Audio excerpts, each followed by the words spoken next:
Ditto അടുത്ത കാലത്ത് ഈ അതിജീവിതയുടെ കൂടെ ഈ വിധി വന്ന ശേഷം ഒരു ദിവസം താമസിച്ച ആളാണ് ഡബ്ബിംഗ് ആർട്ടിസ്റ്റ് ഭാഗ്യലക്ഷ്മി.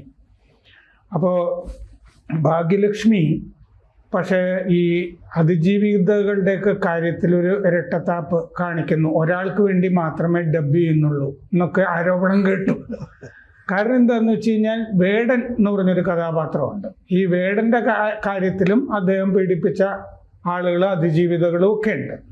വേടനെ പുരസ്കാരം കൊടുത്ത് കേരള സർക്കാർ ആദരിക്കുമ്പോൾ അവിടെയും ഈ ഭാഗ്യലക്ഷ്മി ഉണ്ടായിരുന്നു. പക്ഷെ ആ വേടൻ്റെ കാര്യത്തിൽ അതിജീവിതയ്ക്ക് വേണ്ടി ഭാഗ്യലക്ഷ്മി ഒന്നും സംസാരിച്ചില്ല. വേടനെ ഈ ദിലീപിനെ എതിർക്കുന്നത് പോലെ വേടനെ ഭാഗ്യലക്ഷ്മി എതിർത്തതുമില്ല. എന്തുകൊണ്ടായിരിക്കും ഈ ഭാഗ്യലക്ഷ്മിയുടെ ഈ ഇരട്ടത്താപ്പ്? ഭാഗ്യലക്ഷ്മി ദിലീപിനെ എതിരെ, അല്ലെങ്കിൽ നമുക്ക് ഭാഗ്യലക്ഷ്മിയെ ഒരു റെപ്രസെൻറ്റേറ്റീവായിട്ട് കാണാം. കാരണം ഇങ്ങനെ സംസാരിക്കാതിരിക്കുന്ന ധാരാളം സാംസ്കാരിക നായകരില്ലേ ഇരട്ടത്താപ്പ് കാണിക്കുന്നുണ്ട്. ഉണ്ട്.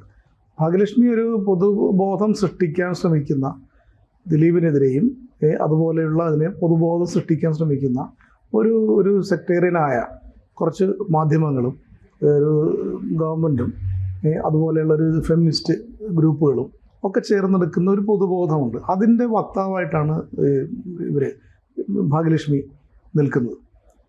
അല്ലാതെ ഒരു വിഷയത്തെ സാധാരണ മനുഷ്യർ, സാധാരണ നാട്ടിൻപുറത്തെ സ്ത്രീകൾ കാണുന്നത് ആ വിഷയത്തിൻ്റെ മെരിറ്റാണ്. ആ മെരിറ്റ് അനുസരിച്ച് കാണുന്ന ആളായിട്ട് ഞാൻ ഭാഗ്യലക്ഷ്മിയെ കണ്ടിട്ടില്ല. സാറ് പറഞ്ഞതിലൊരു തമാശ, ഈ പബ്ലിക്കായി ഡബ് ചെയ്യുന്ന ഒരു ചാനലിലൂടെ ഈ അതിജീവിതയ്ക്ക് വേണ്ടി കരയുന്ന ഒരു ആൾ കൂടെ താമസിച്ചിട്ട് അവർ കണ്ടില്ല, ടി വി ഓഫ് ചെയ്തു എന്നൊക്കെ പറയുന്ന ഒരു ലൈവ് ഡബ്ബിങ് ചെയ്യുന്നത് നമ്മൾ കണ്ടു. അപ്പം അത് പക്ഷേ നമ്മൾ വേടൻ്റെ സംഭവത്തിൽ വരുമ്പോൾ അത് കാണുന്നില്ല. വേടൻ്റെ അതിജീവിതം എന്ന് പറഞ്ഞാൽ കുറേ കൂടി ഒരു ഡോക്ടറാണ്, ദളിത് സ്ത്രീയാണ്. മാത്രമല്ല സാർ, അത് മനസ്സിലാക്കേണ്ട ഒരു കാര്യം സാറിന് അറിയാവുന്നതാണ്. വേടൻ മുൻകൂർ ജാമ്യത്തിൽ അപേക്ഷിച്ചപ്പോൾ ഈ വേടൻ്റെ അതിജീവിത കോടതിയിൽ ചെല്ലുകയും കോടതി എന്നിട്ട് ഒരാഴ്ച വേടനെതിരെ തെളിവ് ഹാജരാക്കാൻ പറഞ്ഞിട്ട് ഈ പെൺകുട്ടി അയക്കുകയും ചെയ്തു.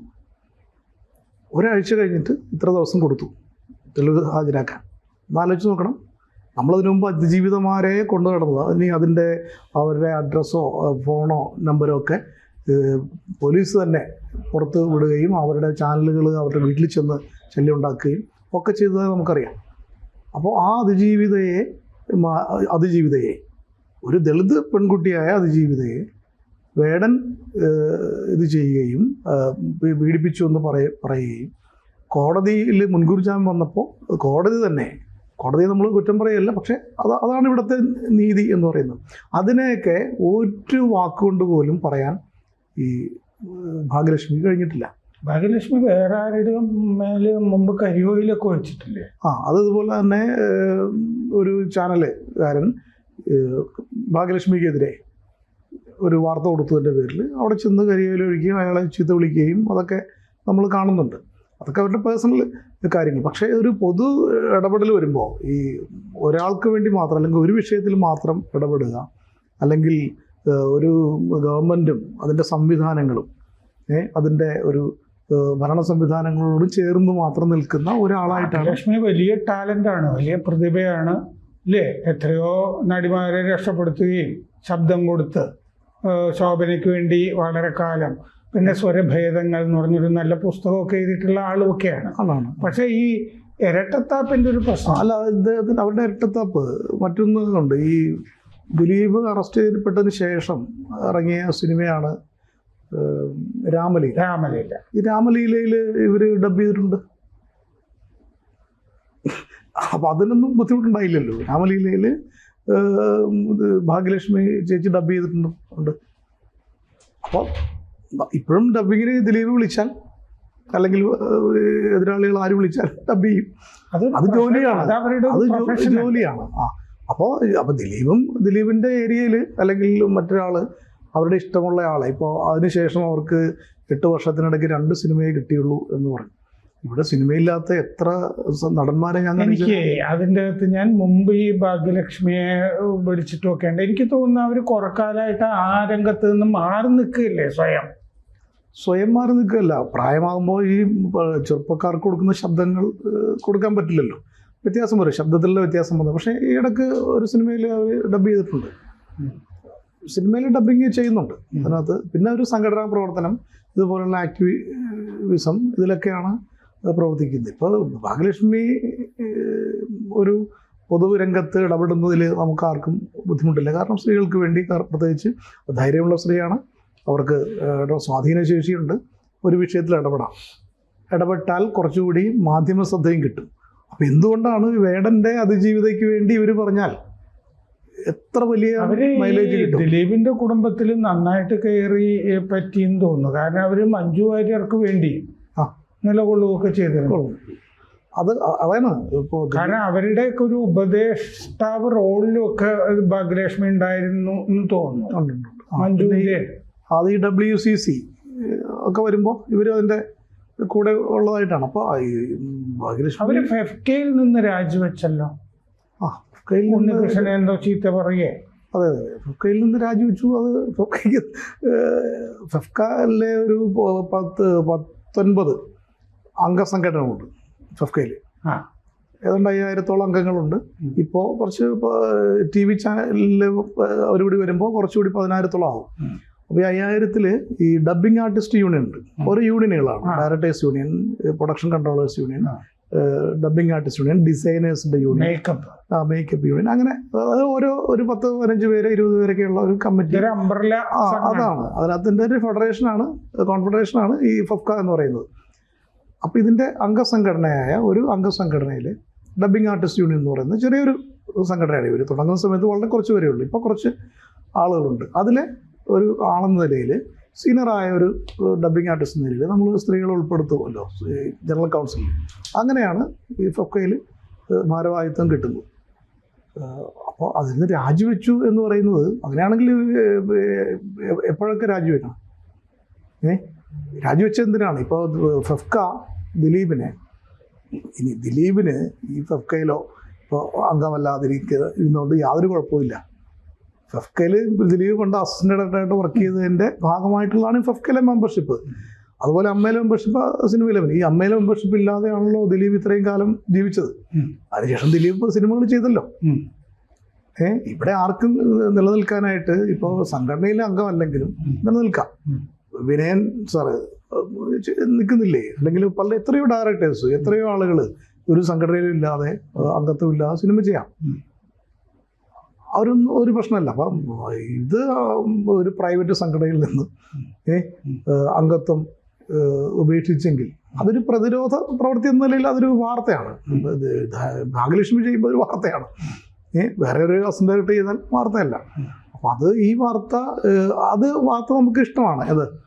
ഈ വേടൻ്റെ അതിജീവിതയ്ക്ക് കൂടി ഇത് ചെയ്തിരുന്നെങ്കിൽ നമ്മൾ കുറച്ചുകൂടി ഭാഗ്യലക്ഷ്മി എന്ന് പറയുന്നത് എല്ലാവർക്കും വേണ്ടി നിൽക്കുന്ന ഒരു സ്ത്രീ. ചോദിച്ചോട്ടെ, അപ്പോൾ ഈ മുകേഷിന്റെ കാര്യത്തിൽ ഭാഗ്യലക്ഷ്മി എന്തെങ്കിലും പറഞ്ഞിരുന്നോ? ഒന്നും പറഞ്ഞിട്ടില്ല. ഇല്ല. മുകേഷ് ഭരണ സംവിധാനത്തിന്റെ ഭാഗമല്ലേ സാറേ? മുകേഷ് വെറും ഒരു നടനല്ലല്ലോ.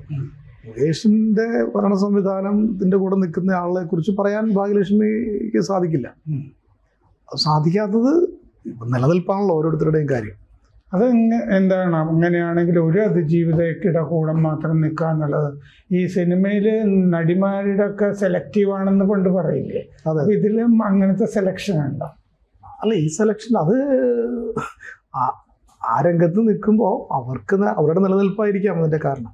പിന്നെ മീഡിയ അറ്റൻഷൻ എന്ന് പറയുന്നത് ഇവിടെ നമ്മുടെ കേരളത്തിലെ ഒരു പ്രശ്നം, മീഡിയയിൽ ശ്രദ്ധ, മീഡിയ സ്പേസ് കിട്ടുക എന്ന് പറയുന്നത് വലിയ ഭാഗ്യമായിട്ട് കരുതുന്നവരാണ്. ഇപ്പോൾ ചാനൽ ചർച്ചകളിലൊക്കെ ഇരിക്കുന്ന ആളുകൾ സാറ് ശ്രദ്ധിച്ചു, എനിക്കറിയാവുന്നവരാണ് പലരും. അപ്പം ഞാൻ അവരോട് ചോദിക്കാറുണ്ട്, ചില ചാനലിൻ്റെ ഉടമസ്ഥരോട് ചോദിക്കാറുണ്ട്, നിങ്ങൾ എന്തിനാണ് ഇവരെയൊക്കെ വിളിച്ചിരുത്തി ഒരു നോയ്സ് വെറുതെ ഉണ്ടാക്കുന്നത്?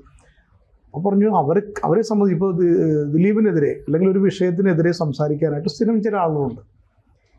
ഇവർ അതിനുവേണ്ടി നിൽക്കുകയാണ്. അവരെ സംബന്ധിച്ച് അവർ നാളെ സത്യം പറയാൻ ഇവർക്ക് പറ്റില്ല. കാരണം ഇവർ പറഞ്ഞത് സത്യം പറഞ്ഞു തുടങ്ങിയാൽ ഇവർ വിളിക്കില്ല.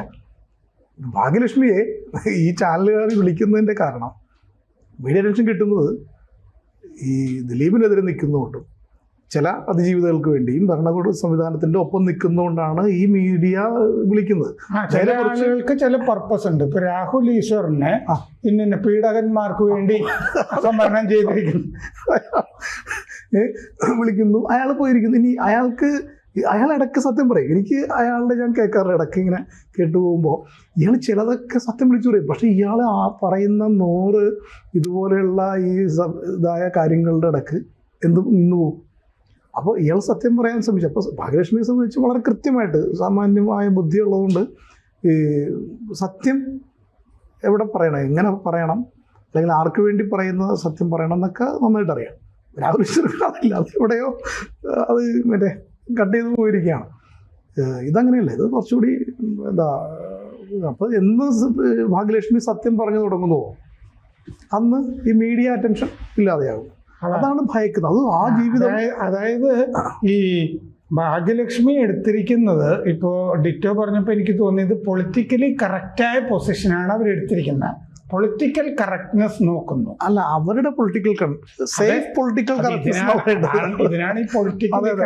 ബേഡനെ ഭരണകൂടം അനുകൂലിക്കുന്നു, അപ്പൊ ബേഡനെ അവര് പ്രതികൂലിക്കില്ല. ഇതാണ് ഈ പൊളിറ്റിക്കലി കറക്റ്റ് എന്ന് പറയുന്നത്. അതെ അതെ അതെ അതെ. അപ്പോൾ അതുകൊണ്ട് അല്ല സാറേ, ഇത് ഭാഗ്യലക്ഷ്മി മാത്രമല്ല, ഈ മീഡിയ അറ്റൻഷൻ പോകുന്നിടത്ത് ഒരു എന്താ അപകട മരണം സംഭവിക്കുന്ന മട്ടിലായി പോകുന്ന അനേകം ആളുകൾ ഭാഗ്യലക്ഷ്മിയെ പോലെ ഉണ്ട്. ഭാഗ്യലക്ഷ്മിക്ക് തിരിച്ചറിയാം, അതുകൊണ്ട് അവർ നിൽക്കുന്നു. അതുപോലെ പലരും സാറിന് ആലോചിച്ച് നോക്കിയോ, പല ആളുകളും നിൽക്കുന്നത് ഈ മീഡിയ അറ്റൻഷൻ അതില്ലെങ്കിൽ. ഈ മീഡിയ അറ്റൻഷൻ ഒന്നുമില്ല സത്യം പറഞ്ഞ് നിൽക്കുന്നവർ ലോകത്തുണ്ടല്ലോ കുറേ അധികം ആളുകൾ. അപ്പോൾ മീഡിയ എന്ന് പറയുന്നത് പലപ്പോഴും ഇപ്പം തന്നെ നമ്മൾ കണ്ടില്ലേ, ഈ വേറെ വിഷയമാണെങ്കിൽ രാഹുൽ മാങ്കൂട്ടത്തിനെ എതിരെ നടന്ന ചാനൽ ചർച്ചകളും ഇതൊക്കെ നമ്മൾ കണ്ടതാണ്. പക്ഷെ ഒരു ചായ കുടിക്കുന്ന നേരത്തെ ഇവരെല്ലാം കൂടി ചെന്ന് അയാളുടെ മുമ്പിൽ ഇരിക്കേണ്ടി വരുന്നുണ്ട്. അയാൾ പറയുന്നതനുസരിച്ച് അയാൾ തിരിയേണ്ടി വരുന്നുണ്ട്. ഇപ്പം ഇത് മീഡിയ ഡിറ്റോയ്ക്ക് എന്തെങ്കിലും ഭാഗ്യലക്ഷ്മി അല്ലെങ്കിൽ അതുപോലുള്ള ആളുകൾ വേടൻ്റെ ആ അതിജീവിതയ്ക്ക് വേണ്ടി രംഗത്ത് വരുന്നു തോന്നുന്നുണ്ടോ? ഇല്ലില്ല, അങ്ങനെ തോന്നുന്നില്ല. അങ്ങനെ തോന്നിയാൽ അവർക്ക് എന്തോ കഷ്ടകാലം വരുന്നു എന്നതാണ്. ആരും അറിയാതെ തിരുവനന്തപുരത്ത് ആരും വിളിക്കാതെ ഒരു പബ്ലിക്കിൻ്റെ മുമ്പിൽ ഇനി ഇല്ലാതെ പോകുന്നത് അത് വലിയ പ്രശ്നമാണ്. ഇപ്പോൾ സിനിമയിൽ നിന്ന് ഇപ്പോൾ എഫ്കയിൽ നിന്ന് രാജിവെച്ചു. അങ്ങനെയാണെങ്കിൽ അതിജീവിത ഒരു ദലിതയാണെന്നുണ്ടെങ്കിൽ അപ്പോഴൊരു 2ാം തരം പൗര മാത്രമാണ്. വേടൻ്റെ അതിജീവിതയ്ക്ക് ഇവിടെ ഒരു പൗരാവകാശമോ ഒരു അതിജീവിതയ്ക്ക് വേണ്ട ഒരു അവകാശങ്ങളും ഇല്ല. അവരോട് കോടതി പറയുന്നു, കോടതി പറയാന്ന് പറഞ്ഞാൽ മറ്റേ പ്രതിഭാഗം വക്കീലാണല്ലോ ഇത് പറയുന്നത്, ഇത് ചെയ്യണം, ഈ തെരുവ് ഹാജരാക്കണം. അപ്പോൾ ആരാണ് ഹാജരാക്കേണ്ടത്? അങ്ങനെ ഇവള് പോകുന്നു. ഒരാഴ്ച കഴിഞ്ഞപ്പോൾ കൊണ്ടുവരുമ്പോൾ അത് പറ്റില്ല എന്ന് പറയുന്നു. വേടന് മുൻകൂർ ജാമ്യം കൊടുക്കുന്നു. അപ്പോൾ ഇവർക്ക് സംസാരിക്കാൻ ആരുമില്ല. അപ്പോൾ സംസാരിക്കാൻ ആരുമില്ലാത്തവർക്ക് വേണ്ടി പറയാനായിട്ട് ഈ ഭരണകൂടത്തിന്റെ അപ്പൊ ഇത്തരം നമുക്ക് അവസാനിപ്പിക്കുക. ഇത്തരം ഇരട്ടത്താപ്പുകളൊക്കെ ജനങ്ങൾ കാണുന്നുണ്ട്, അതുകൊണ്ടാണ് അവർ ഇങ്ങനെ വോട്ട് ചെയ്തത്. തീർച്ചയായിട്ടും. കൂടുതൽ വാർത്തകളും വിശേഷങ്ങളും നിങ്ങളിലേക്ക് എത്താൻ ABC മലയാളം സബ്സ്ക്രൈബ് ചെയ്യുക, ബെൽ ബട്ടണും അമർത്തുക.